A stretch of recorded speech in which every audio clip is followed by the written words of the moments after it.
Okay, if you're going home for the holidays and it's leaving you anxious, exhausted, or feeling like you're 12 years old again, there is a neurological reason for that.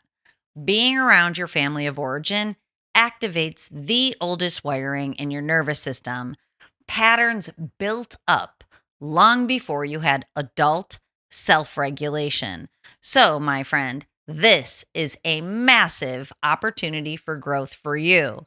Welcome back to another episode of the podcast with me, Dr. Trish Leigh. Today, we are talking about why your family triggers you, what is happening inside your brain, and how to stay regulated even when every single person around you is not, right? Welcome to the holiday edition of the podcast. Holidays can provide the most beautiful growth opportunities. And I know I have been accused of extending that term to places it shouldn't be extended to. But this is your chance, my friend. When you feel all that old junk come up, now you can deal with it in a different way. It reminds me of one of the coolest books I've ever read. It's called Set Boundaries, Find Peace.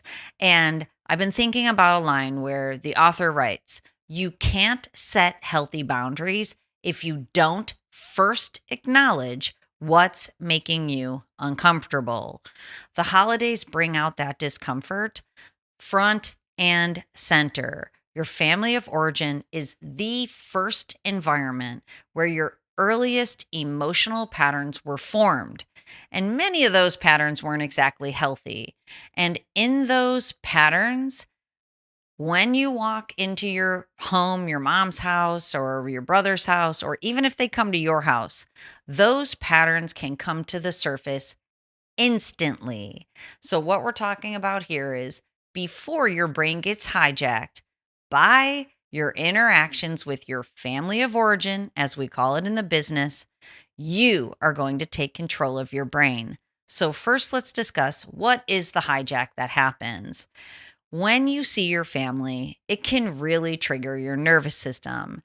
Your family of origin created your first neural pathways, or at least it used to be like that until screens came on the scene. And we'll talk about that later, but it becomes your earliest identity loop.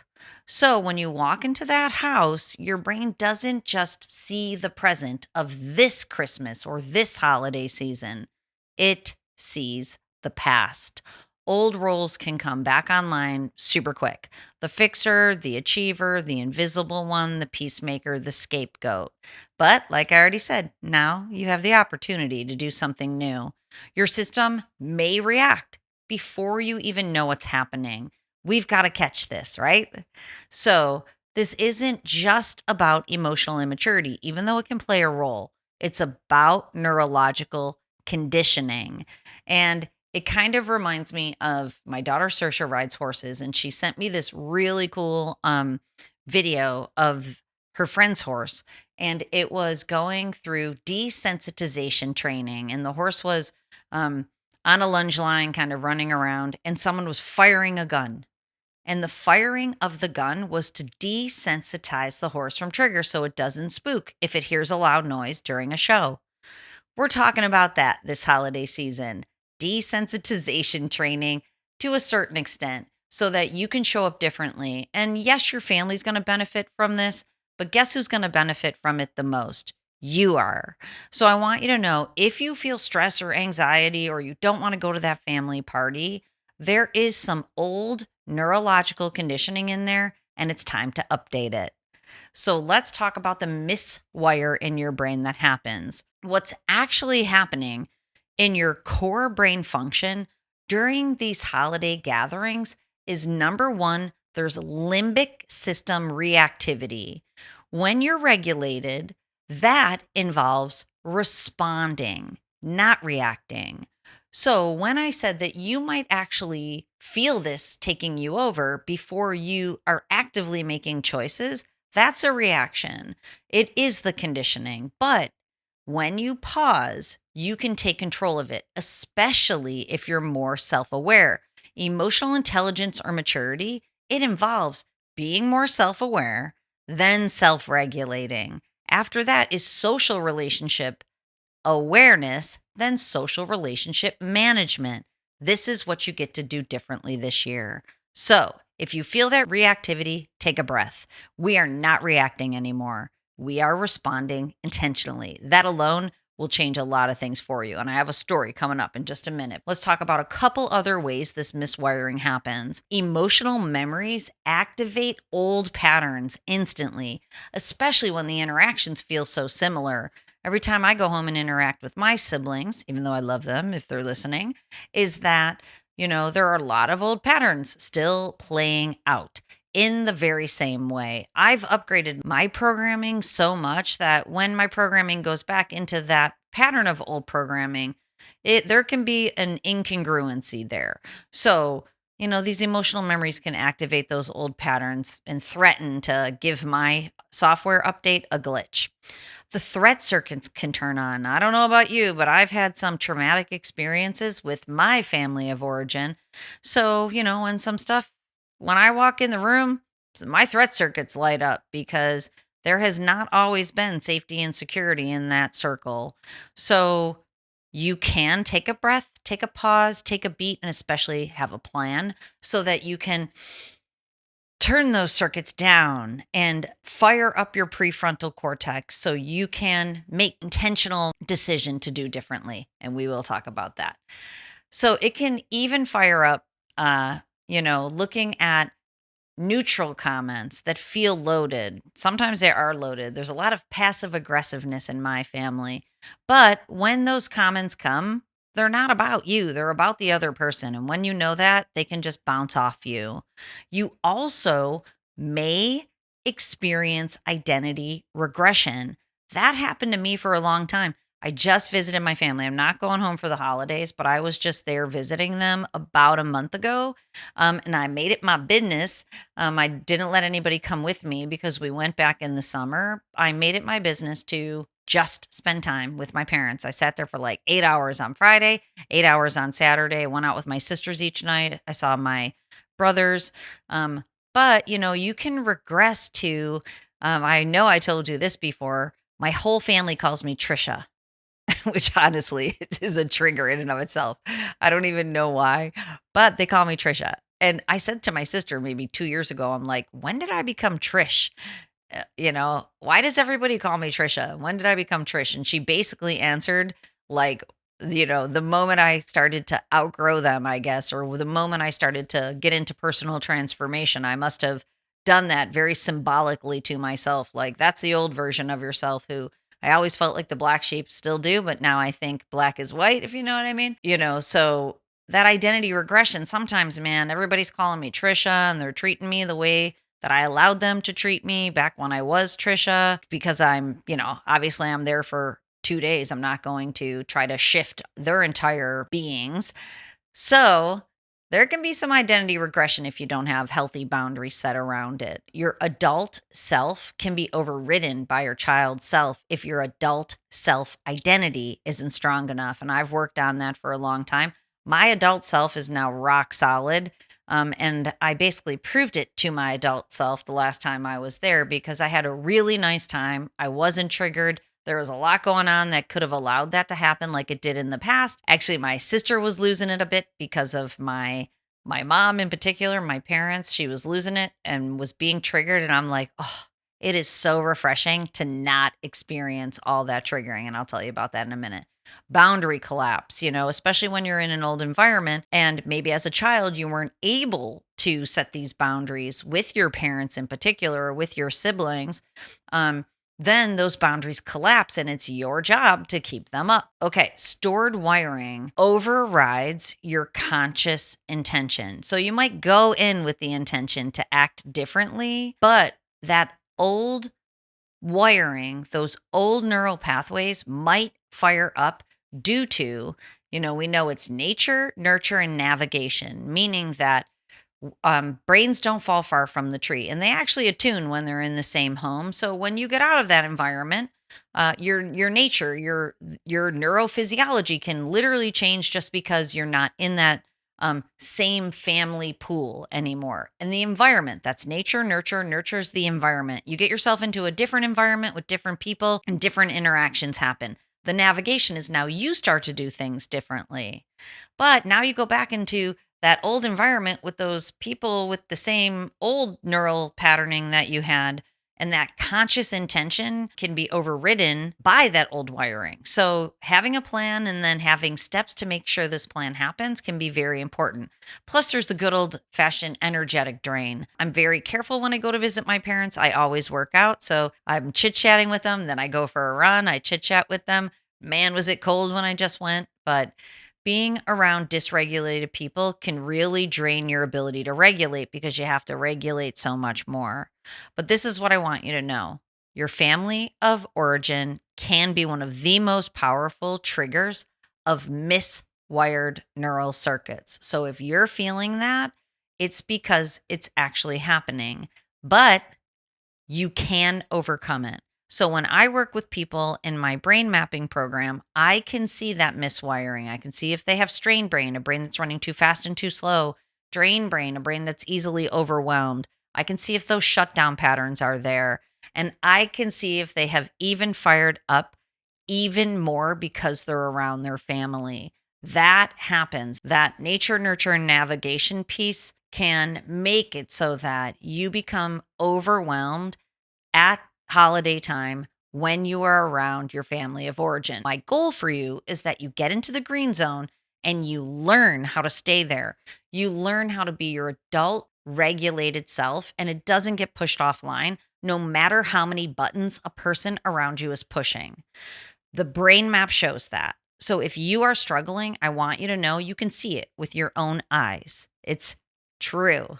And I get to show it to you. Okay, now let's talk about the rewire. What your brain actually needs during these family gatherings to help you so that they don't push you over the edge is a pre regulation ritual. Prep your system, get it as calm as possible. When I travel, and honestly, this is why I wouldn't let the hubs come or the kids, because I said to my husband, you're going to want to run around. You're going to want to go see your mom. We just saw her. You're going to want to meet all the friends from Buffalo. You're going to want to run around. I need to just be able to chill with my parents without you wanting to go anywhere. And I definitely didn't need any kids there who didn't want to be there. We all went back as a family a few months ago. That was it. The hubs, he had like 30 minutes with my parents and he wanted to be out, and the kids didn't want to be there at all. So this time I went by myself. I did a pre regulation ritual. I chilled myself out on my flight there. I was ready to roll. Regulate you before they try to dysregulate you, because if you are in fact more regulated, your baseline is in a better spot. So make sure you're calm, de-stress yourself, get yourself in a good spot. Then set micro boundaries. One of the micro boundaries I do is I put breaks in the middle of all of my interactions when I go there. I make sure I get time alone. Give yourself time limits. Give yourself pauses, give yourself physical space. That's what the really cold run did in Buffalo. Man, was it cold. Give yourself neutral exits so that you can give yourself time to re regulate yourself if you are in a situation that is dysregulating. If you feel triggered, pull yourself back into reality and tell yourself in your mind, or go to the bathroom and tell yourself it as a sensory break, which is the next thing, that I am safe. I'm an adult. I choose my identity. I know who I am. I don't need all of these people's approval. Because like I said, there's some passive aggressiveness, like, I'm being mocked while I'm being praised. It's very confusing to me because I don't do it. I'm a very transparent communicator. So I'm like, was that a compliment or was that a dig? It actually was both. So when that happens, it's like, that's okay. That is fine. But then I give myself breaks. You go to the bathroom, you get a little bit of a reset, take a phone call outside, talk to somebody who helps you feel better, get a breath of fresh air out there, even if you can see your breath while you're doing it. All of these things can help you reset. Stay present while you're there. Don't go on your phone. You don't want to be miswiring your brain through dopamine spikes to, soothe the fire of all the dysregulation. Move your body. Then, when you're done spending time with your family, give yourself an aftercare ritual, a bath. I'm the hugest fan of baths with Epsom salts and essential oils and Spa music and candles, quiet warmth, decompression. It stabilizes your nervous system after you have been triggered. Don't soothe it with fast dopamine, with sugar, with alcohol, with marijuana, with video games, with social media. Instead, what we're doing is healthy, slow dopamine. Okay, so let me give you your brain hack for the day. Your brain hack strategy is when you are at a holiday party or you're visiting somebody, this is what you're going to do. You're going to look for what dysregulates you. You're going to become aware of it. You're going to increase your self awareness. This will help you. Then you name it. When you name it, you're putting it out there. I'm going to give you the example. So when I just went home, my mom asked me if I would sleep at her house. And I kindly told her, no, I'd already made arrangements to sleep at my sister's house and we're going to hang out at night. And she goes, I thought you could hang out at here at night. I said, I'm going to be hanging out with you all day and evening. And then I'm going to go hang out with the sisters at night and you'll already be relaxing or going to bed. So that was a no on the phone before I went, right? So then I get there and she asked me again. I have to hold the boundary now. This is what I'm talking about. I set the boundary. No, and why? Done. Old me would have said yes, by the way. Old me would have went, okay. And then I would have had resentment. And then I would have complained about it the whole time. Instead, I said no. And I was feeling like a rock star. But no, setting the boundary isn't the hard part. It's challenging. Holding the boundary is the hard part. I get there, she asked me again. And I'm like, oh no, I've already made plans. I'm going to go with Amy. And then she goes, well, how are we going to get dinner? This is just a test of the boundary, right? So I said, I'll get us dinner. So I went. Oh, actually, one other thing happened before I went. Then my sisters came over and we're hanging out. And then we were going to go to, it was at Halloween. We were going to this really cool thriller flash mob, which if you know me, I'm a huge fan of flash mobs. I've always wanted to do one. So someday when you see a video of me, you'll know why. But we go to this flash mob and we were making the plan to go. And my mom goes, how are we going to get dinner? And I said, I already said, I will get us all dinner. And well, I don't know if we'll have enough food. And I said, you definitely will have enough food. I'm going to make sure you have enough food. And I went and I got triple the amount of food, like literally enough food to feed an army, because that was the way she was trying to test the boundary. So I just got triple extra. I got it for everybody there. Plus there was tons of leftovers. Now there's nothing but food. And I went back the next morning, honestly, probably later than she wanted me to. But still, I was having coffee with my sister and her husband. I'm like, Ma is going to be so mad because she definitely wants me over there by now. But you know what? I'm like, I'm enjoying my time with them. I'm not going to cut it short. So become aware, set the boundary that makes you feel good. You're an adult now. You choose where you sleep. You choose when you come and go. And you can do it compassionately and empathetically. And then you got to hold that boundary even when it's tested, anywhere between 2 and 100 times. And you can do it compassionately. You can do it strategically. Then when my mom was making those comments, I was not annoyed at all because I'd already done that. My sister was getting so miffed. She was getting so frustrated. We leave there and she was like spiraling. And that's when I said to her, oh, it feels so good not to be spiraling right now. So try that. Become aware of the thing that tweaks you out. Make a plan of how you're going to set a boundary. Be prepared to hold it. Celebrate the small wins, because I felt like a rock star and I hope you do too. All right. If you are stuck in old loops, and especially if you go to your holiday party with your family and you come out of the holiday season feeling absolutely destroyed and drained and tired and still stuck in those old loops, and you find yourself soothing with the screen or explicit matter, and you don't feel like the rock star version of yourself, and you don't praise how calm you were and how much you enjoyed your time, even though everybody was doing their things, call me. Go to my website, drtrishleigh.com, schedule a meeting with me, and we can discuss it. And then we can see in your brain map, if you're up for it, what's going on in there and how I can help you get to the green zone. All right. I really hope you have a beautiful holiday. This can really be an enjoyable time of year with your family of origin. So happy holidays. And as always, control your brain or it'll control you. I'll see you soon in the new year.